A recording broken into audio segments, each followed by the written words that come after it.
Halo Ngominers, apa kabar? Kali ini aku membahas adalah dari segi teknis atau segi taktik bagaimana pertandingan Inter melawan Atletico Madrid, yang mana sepertinya kita semua sepakat ya, skornya memang tipis cuma 1-0, tapi apa yang terjadi di lapangan lebih dari sekedar 1-0. Bahkan dari goal.com mereka sampai bikin artikel itu Antoine Griezmann toothless itu ompong, tidak bergigi, itu kayak macan ompong, karena sepanjang pertandingan memang tidak terlalu kelihatan. Tapi ini pun tidak terlalu kelihatannya bukan karena Griezmann-nya yang jelek ya, aku setuju, mungkin ini dia bikin judulnya toothless ini biar lebih wow aja ininya kan judulnya.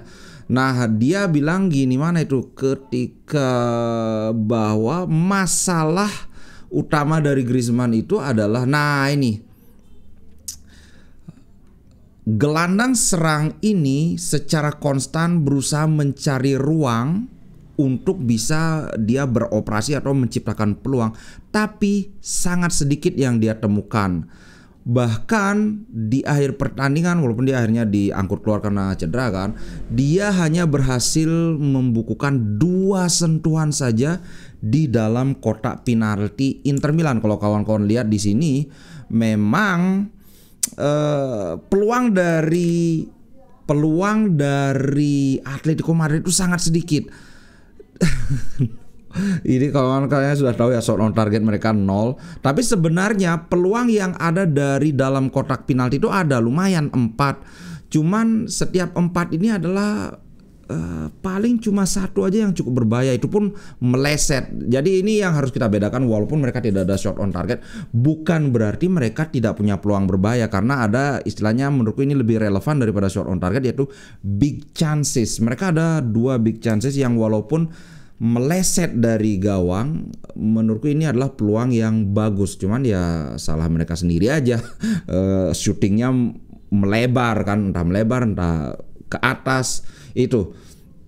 Nah, di sini salah satu pemain yang kenapa ini sampai perlu diberikan ini tersendiri, diberikan artikel tersendiri, karena salah satu pemain yang agak katakanlah ditakuti ya dari Atletico Madrid itu kan jelas Antoine Griezmann. Dia juara dunia, sempat dibeli oleh Barcelona dengan harga yang sangat mahal, walaupun ngeflop di sana, tapi tetap dia salah satu striker terbaik di Eropa. Bisa jadi striker, second striker, bahkan bisa jadi gelandang serang, kurang lebih seperti Alexis Sanchez lah ya.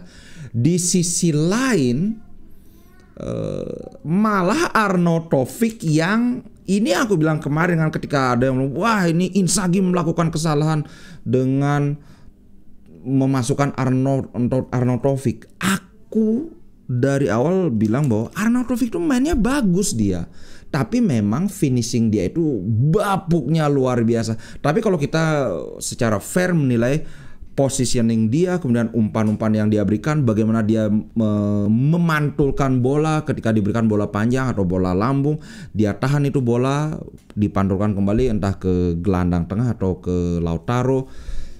Dia bagus di sana, tapi memang 2 peluang yang jaraknya dekat sekali.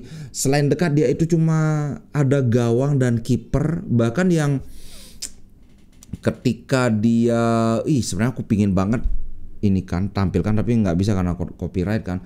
Ketika yang dia bola setengah salto itu bagus banget dari Sommer, kemudian ke kanan, juk gimana ceritanya dari kanan itu umpan 1 sentuhan semua, kecuali yang Lautaro ngasih ke Di Marco itu. Bukan ke dari Lautaro ke Bastoni, baru Bastoni ke Di Marco 1 sentuhan lagi ke ini, ke siapa namanya, ke Arnautovic itu. Itu kan kipernya sudah telat sebenarnya mengantisipasi. Kalau itu arahnya ke arah gawang, itu sudah pasti gol. Sehebat-hebatnya Oblak, ngomong Oblak kemarin, sampai-sampai komentatornya bilang, ini kalau bukan Oblak ini sudah berapa skornya. Oblak itu melakukan 4 penyelamatan loh, ngomong-ngomong 4 penyelamatan. Nggak kelihatan, sorry, aku liatin dulu. Nah, ini biar kelihatan. Oblak melakukan 4 penyelamatan, dari 4 itu 3 berasal dari shooting yang asalnya dari dalam kotak penalti. So, kalau kawan-kawan nonton pasti tahu apa yang aku omongkan. skor itu tidak menggambarkan apa yang terjadi di lapangan. Kalau bukan Oblak, aku sebelum pertandingan udah bilang ini Oblak ini salah satu kiper terbaik di Eropa saat ini bersama selevel dengan Courtois, Neuer, Jan Sommer, kemudian Szczęsny. Kemarin kelihatan benar-benar ini kiper yang hebat. Kemudian Arnautovic, kalau kawan-kawan lihat di sini, Arnautovic itu memang di sini dikasih nilai 6, cuma 6,9 ya, tapi sebagai dari panitia UCL memilih Arnautovic sebagai man of the match, yang mana aku terus terang aja sebenarnya kurang setuju. Dia memang golnya menjadi penentu, tapi yang namanya man of the match seharusnya menurutku adalah yang pemain paling bagus mainnya, paling berkontribusi sepanjang pertandingan. Menurutku yang harusnya jadi man of the match itu adalah Barella, tapi nantian kita bahas. Sekarang kita bahas Arnautovic dulu. Dia bermain 45 menit menggantikan siapa? Menggantikan Thuram yang sepertinya ada masalah cedera, tapi belum ketahuan apakah cederanya akan lama. Mungkin besok baru ada berita. Dia ada 1 shot on target, ada 3 shot off target. Dari 3 shot off target ini 2 itu yang benar-benar tinggal dicepol aja, itu yang dia setengah salto. Kemudian yang sudah hadapan 1 lawan 1 itu bola, bahkan bolanya itu di tanah, bukan bolanya lagi mantul atau lagi terbang. Itu bola udah dikasih one-two yang sangat-sangat bagus oleh Lautaro. Itu tinggal gimana caranya nembak dari jarak cuma sekitar 6 yards saja dari kiper, dari gawang, itu bolanya bisa meroket ke atas nembak burung. Aku nggak tahu gimana caranya dia bisa nembak kayak gitu. Sampai aku bilang ini kalau nggak ngegol ini bakal jadi bahan caci maki interisti seluruh dunia. Untungnya akhirnya di kesempatan keempat kalau aku nggak salah, karena sebelum itu kan ada yang dia nyundul, itu ada umpannya Barella, bolanya memang sulit walaupun itu bolanya meleset dia sundul, tapi itu memang bolanya agak sulit, ya udah bisa dimaafkan lah ya. Nah kemudian peluang keempat barulah dia ini. Sebenarnya bukan peluang keempat, peluang kelima, karena ada satu lagi. Keenam. Ada 2, yang pertama dia nyundul tapi tidak kena bolanya. Kemudian yang kedua umpan dari Dumfries kalau nggak salah, itu dia bola tinggal dicepol saja, tidak kena juga dia nendang. So walaupun gol dia menjadi penentu karena dosanya masih banyak, aku kan selalu berusaha melihat secara objektif, secara fair. Makanya ketika dibilang dia man of the match, aku nggak setuju. Tapi ketika dia bilang bapuk main, salah keputusan, jelek, aku nggak setuju juga gitu loh. Dia ada 1 dribble attempt, kelihatan agak lengket ininya. Sepatunya di bola itu sangat bagus.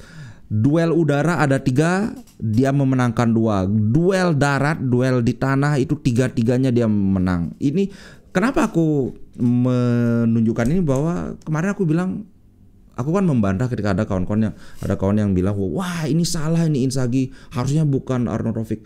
Aku bantah, secara kasat mata aku lihat Arnautovic itu bagus mainnya, kecuali finishingnya memang jelek. Dan ini aku tunjukkan lagi data statistik untuk mendukung pernyataanku bahwa Arnautovic itu main bagus, tapi bukan yang terbagus. Yang paling bagus menurutku Barella.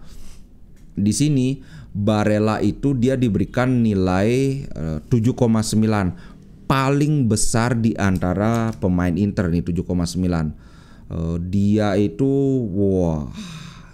aslinya dia Metsala, tapi memang sangat sering aku ngeliat Barella itu ke sayap dia bergeraknya. Sementara ketika Barella ke sayap, kita lihat ada beberapa kali Darmian datang ke tengah, walaupun nggak sering ya.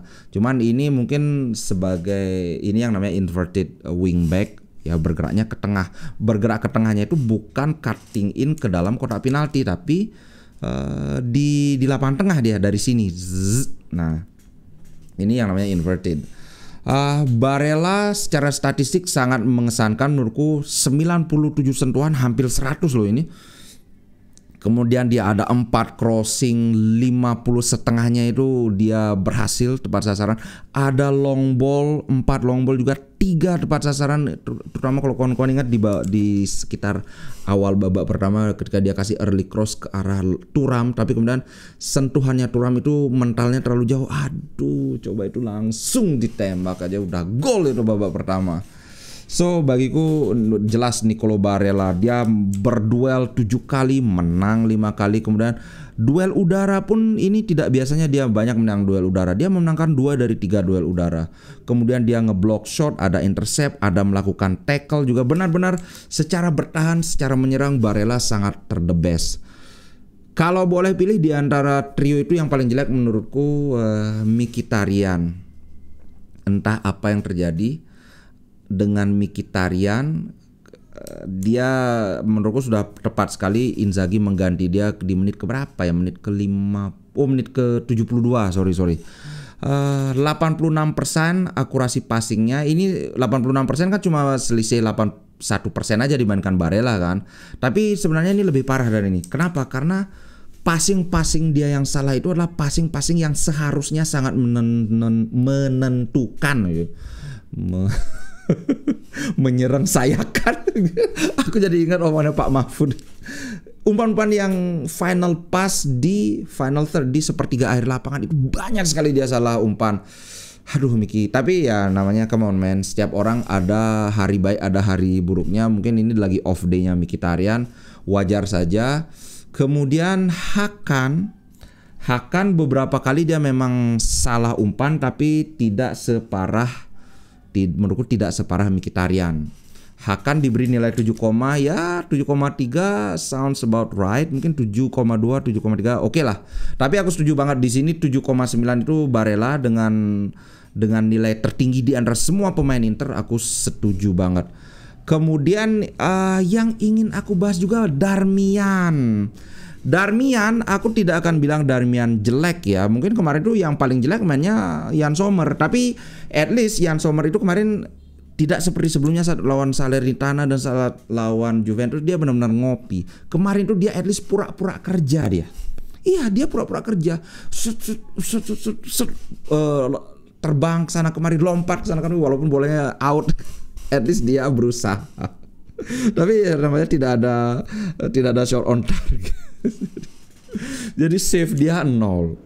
Punches-nya juga 0. Punches itu yang gituin bola itu yang dulu dia kena kartu kuning pas lawan apa itu? Oh, lawan Fiorentina itu yang kena mukanya si Nzola itu 0. High claim ya adalah 1. Kemudian kipas nggak ada, wajar. Clearance ada 1. Ngeblock shot nggak ada. Ini benar magabut, setengah magabut lah. Tidak semagabut seperti ketika lawan Juve dan Salernitana. Ini Sommer. Yang kedua Darmian. Nah kemarin kan ada yang bilang, wah Darmian ini jelek sekali mainnya, harusnya Dumfries. Gini, aku setuju bahwa Dumfries itu kemarin, walaupun dia mainnya sedikit Dumfries, tapi aku setuju kalau dibilang Dumfries itu lebih bagus dibandingkan Darmian di pertandingan kemarin. Apalagi di pertandingan sebelumnya ketika lawan Salernitana, bagus itu Dumfries. Tapi kalau dibilang Darmian bapuk atau jelek, aku nggak setuju. Karena ya ketika dilihat memang dia bagus. Cuman 1 kali aja kan dia dilewati oleh si Lino. Harusnya kelihatan di sini. Dribble pass 2 kali sorry, bukan 1 kali. Yang aku ingat yang 1 kali itu dilewati sama Lino, yang 1 kali lagi aku lupa dari siapa. Tapi dia melakukan 2 clearance, dia ground duel 3 kali, 1 kali menang, duel udara 100% dia menang. Jadi ya kemudian ada long ball juga loh. Dari long ball ini 4 tepat sasaran. Sehingga dari sini dasarnya aku bilang Darmian gak jelek. Maksudnya not his best performance, bukan performa terbaik dia di musim ini, tapi bukan yang terjelek juga. Ada kok di awal-awal musim dia jelek banget mainnya. Dan terutama adalah ketika dia main itu dia memberi ruang yang lebih bebas kepada Pavard itu berapa kali dia maju. Pavard itu center back kan seharusnya di sini dia merahnya, tapi dia ada merah di sini. Sebagai gantinya wingback seorang Darmian yang harusnya di sekitar sini merahnya, dia ada merah. Yang merah ini maksudnya dia banyak beroperasi. Maksudnya dia banyak beroperasi di sini. Artinya apa? Dia dengan leluasa menutup ruang yang ditinggalkan oleh Pavard. Dan karena kita tahu bahwa Darmian ini atribut defensif dia bagus, sehingga ketika Pavard maju pun dia aman karena ada pemain yang capable untuk mengcover posisi yang dia tinggalkan. Itu tentang Darmian ya. Berikutnya Lautaro menurutku standar. Permainan dia jelas tidak jelek. bahkan bagus, cuman memang ya bukan penampilan terbaik dia di musim ini. Karena begini, Lautaro ini kan pemain yang sudah setting the bar itu tinggi atau men-set standar untuk permainan dia itu tinggi. Jadi kemarin itu dia ndak jelek mainnya, bahkan bagus, tapi banyak game di mana dia bermain lebih bagus lagi dibandingkan kemarin gitu. Tapi kemarin itu bagus dia 7,6 sangat layak menurutku, bermain selama 88 menit, ada expected goal yang cukup besar. Dia ada 3 shot on target, cuman kebetulan shot on target dia mengarah lurus ke kiper semua. Itu aja sih. Kemudian 1 meleset, ada shot dia yang kena blok juga. Akurasi passing dia pernah lebih besar dari ini, bahkan pernah 90%. Kemarin memang banyak passing dia yang meleset, tapi ini juga tidak lepas dari pressing ketat yang diberikan oleh Atletico Madrid. Pelatih mereka dari Argentina, dia tahu bener tipikal permainan Lautaro, karena ya aku sudah bilang kan, selain dia orang Argentina, si Simeone ini dia juga pelatih yang sangat bagus secara taktikal, sehingga dia tahu oh ini gini caranya menghentikan pemain ini. Misalnya Lautaro bukan tipe pemain yang bisa mendribble, jadi dikasih 1 orang untuk duel lawan 1, memancing untuk melakukan dribble tapi nggak bisa. Nah ini salah satu cara dia mematikan pergerakan Lautaro. Gitu sih bro, sedikit analisa teknis dari permainan kemarin. Dari pemain Atletico Madrid, yang pertama jelas Jan Oblak yang sangat luar biasa mainnya. Kedua, Lino aku lihat bagus, tapi dia tidak kayak naik turun. Ketika dia bagus banget, tapi habis itu ngilang. Kemudian 10 menit kemudian muncul lagi kayak gitu. Ngerti nggak? Sedangkan kalau pemain Inter itu kan stabil sepanjang pertandingan, itu stabil, bagus gitu. Molina tidak sebagus biasanya. Aku mengharapkan ancaman yang lebih serius lagi dari sisi kanan mereka, tapi sebenarnya kemarin Molina nggak terlalu bagus. De Paul, antara De Paul dan Koke, di sini De Paul dikasih nilai lebih gede ya 7,3, tapi menurut Koke lebih bagus dibandingkan De Paul kemarin. Dia sangat berusaha, beberapa kali dia berduel dengan Hakan. Aku bisa bilang salah satu yang bikin Hakan mainnya kurang bagus karena pressing yang dilakukan oleh Koke, terutama di fase menyerang ketika Inter menyerang. Karena ketika Hakan menyerang itu sering, karena mereka kan secara vertikal ini benar-benar sejajar kan, jadi ya memang banyak terjadi duel antara Hakan dan Koke.